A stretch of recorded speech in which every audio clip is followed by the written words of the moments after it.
आज हम आपके लिए महाशिवरात्रि त्योहार की व्रत कथा लेकर आए हैं। महाशिवरात्रि सनातन धर्म का एक बहुत ही महत्वपूर्ण त्योहार है जो हर साल फाल्गुन मास के कृष्ण पक्ष की चतुर्दशी को मनाया जाता है। मान्यता है कि इस दिन भगवान शिव सभी मनोकामनाएं पूरी करते हैं और अपनी कृपा से अपने भक्तों की मनोकामनाओं को पूरा करते हैं। इस त्योहार के पीछे एक महत्वपूर्ण कथा है। पूर्व काल में चित्रभानु नामक एक शिकारी था। जानवरों की हत्या करके वह अपने परिवार को पालता था। वह एक साहूकार का कर्जदार था, लेकिन उसका ऋण समय पर न चुका सका। क्रोधित साहूकार ने शिकारी को शिवमठ में बंदी बना लिया। संयोग से उस दिन शिवरात्रि थी। शिकारी ध्यानमग्न होकर शिव महिमा की धार्मिक बातें सुनता रहा। चतुर्दशी को उसने शिवरात्रि व्रत की कथा भी सुनी। शाम होते ही साहूकार ने उसे अपने पास बुलाया और ऋण चुकाने के विषय में बात की। शिकारी अगले दिन सारा ऋण लौटा देने का वचन देकर बंधन से छूट गया। अपनी दिनचर्या की भांति वह जंगल में शिकार के लिए निकला, लेकिन दिन भर बंदी गृह में रहने के कारण भूख प्यास से व्याकुल था। शिकार खोजता हुआ वह बहुत दूर निकल गया। जब अंधकार हो गया तो उसने विचार किया कि रात जंगल में ही बितानी पड़ेगी। वह वन एक तालाब के किनारे एक बेल के पेड़ पर चढ़कर रात बीतने का इंतजार करने लगा। बिल्व वृक्ष के नीचे शिवलिंग था जो बिल्वपत्रों से ढका हुआ था। शिकारी को उसका पता न चला। पड़ाव बनाते समय उसने जो टहनियां तोड़ी वे संयोग से शिवलिंग पर गिरती चली गई। इस प्रकार दिन भर भूखे प्यासे शिकारी का व्रत भी हो गया और शिवलिंग पर बिल्वपत्र भी चढ़ गए। एक पहर रात्रि बीत जाने पर एक गर्भिणी हिरनी तालाब पर पानी पीने पहुंची। ये देखकर शिकारी चित्रभानु खुश हो गया। शिकारी ने धनुष पर तीर चढ़ाकर ज्यों ही प्रत्यंचा खींची, हिरनी बोली, मैं गर्भिणी हूँ, शीघ्र ही प्रसव करूंगी। तुम एक साथ दो जीवों की हत्या करोगे जो ठीक नहीं है। मैं बच्चे को जन्म देकर शीघ्र ही तुम्हारे समक्ष प्रस्तुत हो जाऊंगी, तब मार लेना। शिकारी ने प्रत्यंचा ढीली कर दी और हिरनी जंगली झाड़ियों में लुप्त हो गई। प्रत्यंचा चढ़ाने तथा ढीली करने के वक्त कुछ बिल्व पत्र अनायास ही टूटकर शिवलिंग पर गिर गए। इस प्रकार उससे अनजाने में ही प्रथम प्रहर का पूजन भी संपन्न हो गया। कुछ ही देर बाद एक और हिरनी उधर से निकली। शिकारी की प्रसन्नता का ठिकाना न रहा।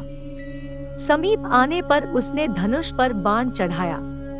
तब उसे देख हिरनी ने विनम्रता पूर्वक निवेदन किया, हे शिकारी, मैं थोड़ी देर पहले ऋतु से निवृत्त हुई हूँ। कामातुर विरहिणी हूँ। अपने प्रिय की खोज में भटक रही हूँ। मैं अपने पति से मिलकर शीघ्र ही तुम्हारे पास आ जाऊंगी। शिकारी ने उसे भी जाने दिया।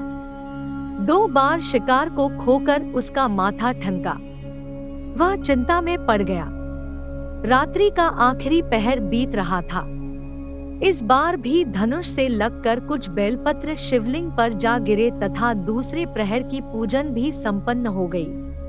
तभी एक अन्य हिरनी अपने बच्चों के साथ उधर से निकली।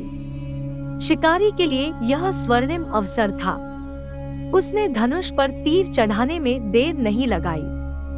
वह तीर छोड़ने ही वाला था कि हिरनी बोली, हे शिकारी, मैं इन बच्चों को इनके पिता के हवाले करके लौट आऊंगी। इस समय मुझे मत मारो।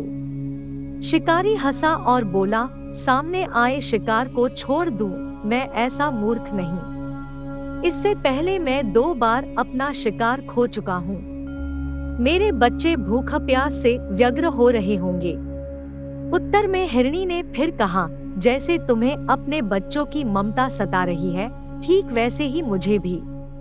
हे शिकारी, मेरा विश्वास करो, मैं इन्हें इनके पिता के पास छोड़कर तुरंत लौटने की प्रतिज्ञा करती हूँ।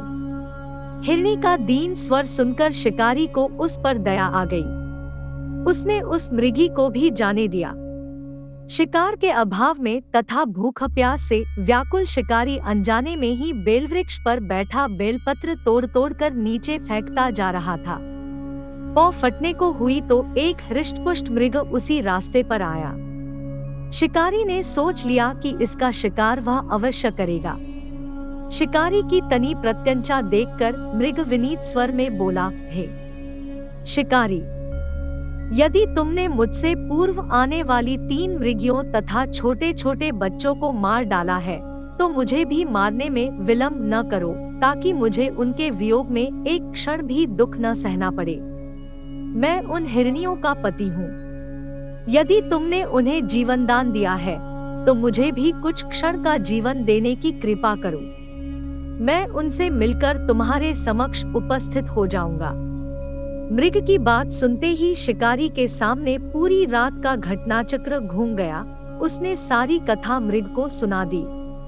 तब मृग ने कहा, मेरी तीनों पत्नियां जिस प्रकार प्रतिज्ञाबद्ध होकर गई हैं, मेरी मृत्यु से अपने धर्म का पालन नहीं कर पाएंगी। आथा जैसे तुमने उन्हें विश्वासपात्र मानकर छोड़ा है, वैसे ही मुझे भी जाने दो। मैं उन सबके साथ तुम्हारे सामने शीघ्र ही उपस्थित होता हूँ। शिकारी ने उसे भी जाने दिया। इस प्रकार प्रात हो गई। उपवास, रात्रि जागरण तथा शिवलिंग पर बेलपत्र चढ़ने से अनजाने में ही पर शिवरात्रि की पूजा पूर्ण हो गई। पर अनजाने में ही की हुई पूजन का परिणाम उसे तत्काल मिला।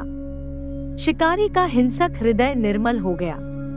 उसमें भगवत शक्ति का संचार हो गया। थोड़ी ही देर बाद वह मृग सपरिवार शिकारी के समक्ष उपस्थित हो गया ताकि वह उनका शिकार कर सके। किंतु जंगली पशुओं की ऐसी सत्यता, सात्विकता एवं सामूहिक प्रेम भावना देखकर शिकारी को बड़ी ग्लानि हुई। उसने मृग परिवार को जीवन दान दे दिया। अनजाने में महाशिवरात्रि के व्रत का पालन करने पर भी शिकारी को मोक्ष की प्राप्ति हुई। जब मृत्यु काल में यमदूत उसके जीव को ले जाने आए तो शिवगणों ने उन्हें वापस भेज दिया तथा शिकारी को शिवलोक ले गए। शिव जी की कृपा से ही अपने इस जन्म में राजा चित्रभानु अपने पिछले जन्म को याद रख पाए तथा महाशिवरात्रि के महत्व को जानकर उसका अगले जन्म में भी पालन कर पाए। ऐसे ही भारत का इतिहास और सभ्यता के रोचक कथा और कहानियों को जानने के लिए इस चैनल को लाइक और सब्सक्राइब करें।